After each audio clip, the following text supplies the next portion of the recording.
느낄 수 있는 수학 두 번째 시간입니다. 지난 시간에 평균 변화율에 대해서 얘기했습니다. 평균 변화율은 x의 증가량분의 y의 증가량을 평균 변화율이라고 합니다. 그런데 이 의미가 무엇인지 조금 생각해 보면 이런 의미가 담겨 있습니다. x가 2칸 움직일 때 y가 4칸 움직였다면 이건 x가 1칸 갈 때 y가 2칸 간다는 의미가 있습니다. 이 말은 이 함수가 어떤 함수가 아무리 복잡하지만 어떻게 움직였는지 모르겠지만 그냥 x가 1칸 가면 잘못 그렸네요. 제가 다시 그리겠습니다. 네.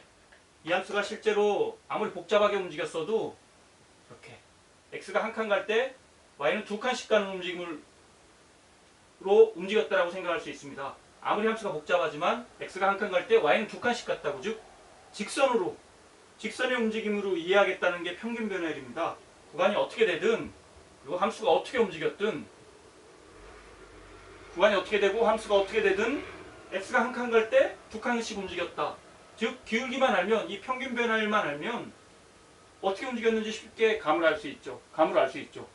정확한 움직임은 알 수 없지만 이 함수가 어떻게 움직이는지 우리는 이해할 수 있습니다. 자, 이런 게 왜 필요할지 좀 더 생각해 보기로 하겠습니다. 자, 하나만 더 예를 들어보겠습니다. 어떤 함수는 아주 복잡하지만, 사인 함수든 코사인 함수든 아주 복잡하지만, 예를 들어 x가 3칸 갈 때 y가 9칸을 갔다. 그러면 x가 1칸 가면 y는 3칸 가게 되겠죠. 평균 변화율이 3입니다. 그거의 의미는 아무리 함수가 복잡하게 움직였다고 치지만 x가 1칸 가면 y는 3칸씩 움직인다. 이런 움직임으로 이해할 수 있다 이겁니다. 금방 머리에 와 닿죠. 아주 복잡한 함수지만 금방 머리에 감이 옵니다. 이렇게 평균 변화율은 아무리 복잡한 함수라도 그냥 직선처럼, 아무리 복잡하게 움직였던 함수라도 그냥 직선처럼 생각해 보겠다, 이런 의미입니다. 복잡하지만 직선처럼 생각하겠다. 그러면 정확한 움직임은 알 수 없지만 대략적인 움직임을 알 수 있습니다. 이게 바로 평균 변화율입니다. 자, 평균 변화율의 예를 몇 가지 더 들어보겠습니다. 우리가 많이 쓰는 평균을 생각해 볼게요. 한 반의 평균 키가 170cm였다고 생각해 봅시다. 그 말은 한 명당 170이라는 겁니다.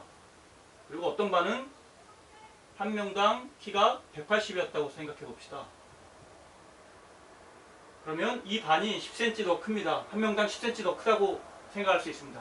이 말의 의미는 정확히 한 명당 170cm는 아닌데 큰 학생도 있고 작은 학생도 있지만 전체적으로 한 학생당 170이라고 생각할 수 있다는 이겁니다. 그리고 이 반은 개개인의 키는 다 이해하기 어렵지만 그냥 전체적으로 보면 180cm로 생각할 수 있다 이겁니다. 각각 개개인은 이해할 수 없지만 전체적으로 어떻게 판단하고 싶을 때 우리는 이럴 때 평균을 씁니다. 그리고 그건 아주 좋은, 세세하게 이해할 수 없지만 적당히 이해할 수 있는 아주 좋은 도구가 됩니다. 평균 변화율이 바로 그겁니다. 함수가 아무리 복잡하지만 세세하게 이해하는 데는 어렵지만 대충의 감으로 이해하는 데는 아주 도움이 됩니다. 이게 바로 평균 변화율의 의미입니다. 자, 마지막으로 하나만 더 예를 들어보겠습니다. 제가 자주 얘기하는데 어떤 사람은 서울에서 부산까지 가는데 50km로 갔다고 칠게요. 속도가. 어떤 사람은 서울에서 부산까지 가는데 100km도 달렸습니다. 그 말은 이 사람이 이 사람보다 당연히 2배 빠르게 달렸겠죠. 우리 이걸 알 수 있습니다. 그리고 1시간에 50km 달렸다는 건 무슨 뜻일까요? 1시간에 50km를 갔다는 겁니다. 그럼 2시간이면 100km를 가게 되겠죠. 우리는 이 사람의 세세한 움직임은 모르지만 이 사람이 어떻게 움직이고 있다는 게 머릿속으로 감을 잡을 수 있습니다. 우리는 이럴 때 평균 변화율을 쓰는 겁니다. 실제로 이 사람의 움직임이, A라는 사람의 움직임이 처음에는 0km에서부터 30km도 됐고 100km도 달릴 수도 있을 겁니다. 우리는 그런 세세한 움직임을 이해하려는 게 아니라 전체적으로 이 사람이 어떻게 움직였는지 이해하고 싶을 때 우리는 평균 변화율로 복잡한 함수를 이해하겠다는 뜻입니다. 마치 한 반의 키가 170이라는 거랑 똑같은 말입니다. 전체적인 학생 개개인은 알 수 없지만 전체적으로 170cm라는 걸 이해할 수 있습니다. 그럴 때 우리는 평균 변화율이라는 걸 이해합니다.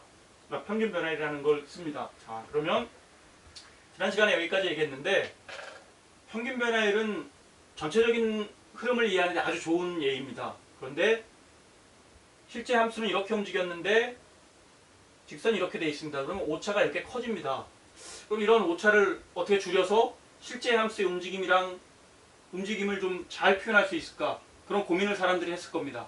그래서 생각해낸 게 바로 미분계수입니다. 그게 무슨 말이냐? 어떤 복잡한 직선이 있습니다.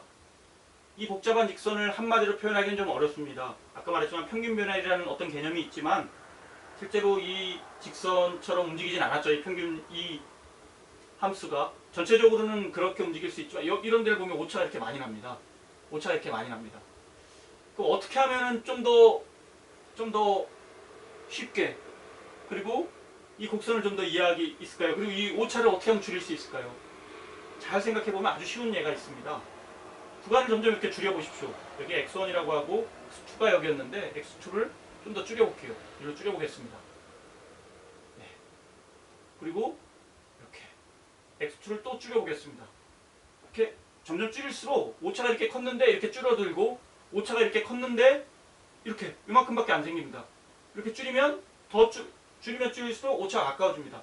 그 말은 뭐냐면 구간을 줄이면 줄일수록 이 근처에서는 어떤 이런 직선처럼 보겠다는 겁니다. 이게 바로 아이디어입니다. 곡선이 아무리 복잡하지만 작은 구간들에서는 뭐처럼 볼 수 있죠? 직선처럼 볼 수 있습니다. 이거는 누구나 생각할 수 있습니다. 이거는 수학적으로 어려운 개념도 아니고 누구나 아주 작은 구간에서는 직선처럼 이해할 수 있겠죠? 아주 작은 구간에서는 평균 변화율은 구간이 이렇게 어떻게 되든 그걸 직선처럼 보자는 게 아이디어였지만 그 평균 변화율의 오차를 줄이려면 이렇게 구간을 줄여야 됩니다. 줄이지 않으면 곡선은 직선처럼 볼 수가 없겠죠. 구간을 줄여야 된다는 아이디어를 넣어야 됩니다. 그게 바로 미분계수입니다. 자, 보통 F'A라고 하고 A점에서의 미분계수라고 합니다. 그 말은 일단 쓸게요. 두 점 사이의 평균 변화율을 구합니다. A점 근방에서의 평균 변화율을 구합니다. 거기에 그런데 구간을 줄여야겠죠. 바로 리미트 h가 0으로 간다는 걸 표시가 있어야 됩니다. 구간을 줄인다는 말이 있어야 되니까. 자, 오늘은 개념적인 거를 먼저 설명드리겠습니다. 이렇게 리미트는 되게 어려운 개념인데 그건 시간이 되면 또 설명드리겠습니다. 리미트 h가 0으로 갈 때 평균 변화율이 어떤 극한값을 가질 때 우리는 이거를 A점에서의 미분계수라고 합니다. 그런데 이 속에는 이런 의미가 들어있는 겁니다.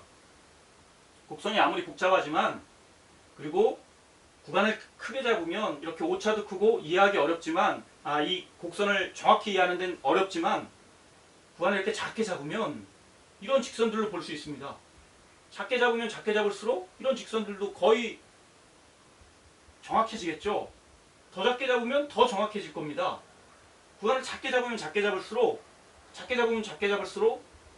직선의 움직임으로 볼 수 있다. 이게 바로 미분계수의 원리입니다. 미분계수의 핵심 아이디어입니다. 자, 구간을 작게 잡으면 잡을수록 직선처럼 볼 수 있다. 이건 아주 파워풀한 성질을 갖는데 그런 것들은 차차 공부하면서 배우기로 하고요. 수학을 공부할 때 제일 중요한 건 이겁니다. 보통 수학책들에는 이런 의미만 나와 있습니다. 중요한 건 이런 의미를 자기 나름대로 해석을 해서 이건 이런 의미고 이런 아이디어들이 숨어 있구나 라는 걸 여러분이 캐치를 해야 되고 해석을 할 줄 알아야 됩니다. 그래야 수학이 재밌어지고 수학을 느낄 수 있게 됩니다. 자, 오늘은 아무리 이게 복잡했지만 구간을 작게 잡으면 직선처럼 볼 수 있다. 그게 바로 뭐다? 미분계수다. 이런 얘기를 했습니다. 마지막으로 예를 하나만 더 들고 오늘은 마치겠습니다. y는 x제곱이 있습니다. x는 0에서의 미분계수를 구해보겠습니다.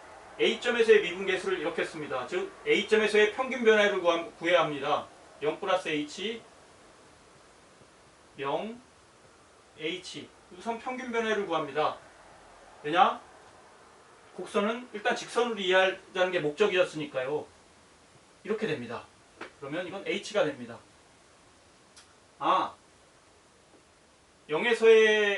0에서의 이거의 의미는 0에서 구간을 좀 크게 잡으면 이게 h라는 기울기를 가진 직선처럼 이해할 수 있다 이겁니다. 그런데 리미트를 붙이기 시작합니다.